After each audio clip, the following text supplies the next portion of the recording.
Dear friends, आज हम पढ़ेंगे multi dimensional array. What is mean by multi dimensional array, definition and syntax पढ़ेंगे। Multi dimensional array can be defined is an array of array. यानी multi dimensional array वो array होता है जो एक या एक से ज़्यादा एरे को डिफाइन करे। मीन्स इसके general form of declaring multi dimensional array से हमें यह पता लगेगा कि इस डेफिनेशन का क्या कॉन्सेप्ट है। तो डेटा टाइप नेम, यानी इसका डेटा टाइप हो सकता है इंट, फ्लोट, केयर, स्टोर और एक्सेट्रा।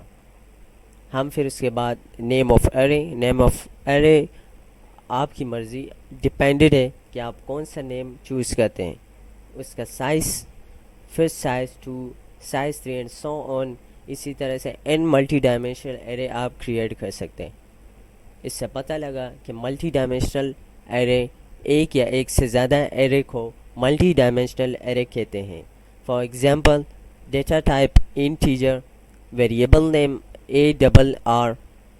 हमने ब्रैकेट में एक एरे लिया 3 का, एक एरे हमने साइज़ लिया इसका 4 का। अब 1 एरे मीन्स इसको हम कंसीडर करते हैं रो और इसको हम कंसीडर करते हैं कॉलम। तो ये कहलाता है 2 डायमेंशनल एरे। इसको फर्दर डिटेल में डिस्कस करेंगे अपकमिंग लेक्चर में। इसी तरह 3 डायमेंशनल एरे, हम एक एरे 3 का लेंगे, दूसरा 4 एंड नाउ लास्ट हम 6 का। तो ये कितने एरे हुए? 1 2 3। तो ये 3 डायमेंशनल एरे कहलाता है। इसको भी फर्दर हम डिस्कस करेंगे in the next upcoming lecture में।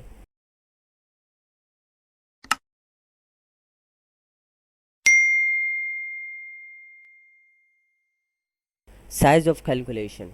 Size of multi-dimensional array can be calculated by multiplying the size of all dimensions.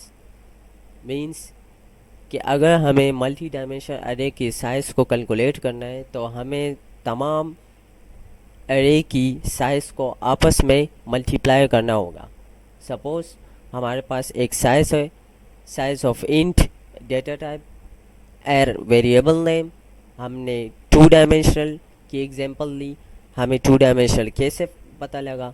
एक एरे साइज़ 4 का हमने लिया और दूसरा हमने एक साइज़ 5 का लिया।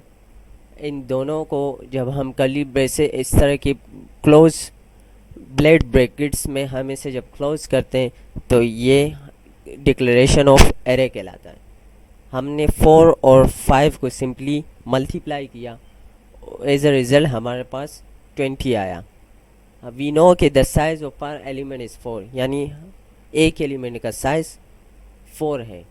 Means data type of int, integer, variable, यानी इंट का साइज क्या है? 4 बाइट्स।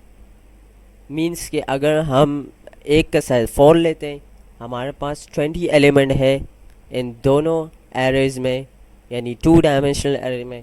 तो हम 20 को मल्टीप्लाई कर देंगे पर एलिमेंट 4 से, तो हमारे पास इक्वल टू 80 बाइट्स रिजल्ट आ जाएगा।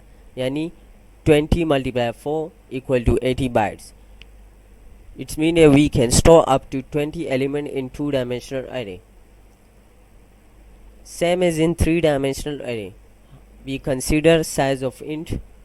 हमने एक डेटा टाइप लिया int का, वेरिएबल नेम हमने 3 डायमेंशनल कंसीडर किए। Size 4 means 1 array, size 5 means 2 array, size 6 means 3 array, यानी 3 डायमेंशनल है। अब हम सिंपली क्या निकालना है? हमें सिंपली ये पता लगाना है कि इसकी साइज़ क्या है। तो सिंपली हम इसे पहले मल्टीप्लाई कर देंगे। 4 multiply 5 multiply 6 equal to 120। Get result. We know the size of per element is 4। क्या हम हर पर एलिमेंट का साइज़ हम जानते हैं कि 4 है। इसी तरह हम 4 को मल्टीप्लाई कर देंगे 120 से, तो हमारे पास इस एरे के 480 बाइट्स आ जाएंगे। We can store up to 120 element in 3 dimensional array. Further upcoming lecture में हम इसे फुली एक्सप्लेन करेंगे, डिटेल में डीप में डिस्कस करेंगे कि what is 2 dimensional array, what is 3 dimensional array, और रिकॉल करेंगे कि मल्टी डायमेंशनल अरे क्या होता है।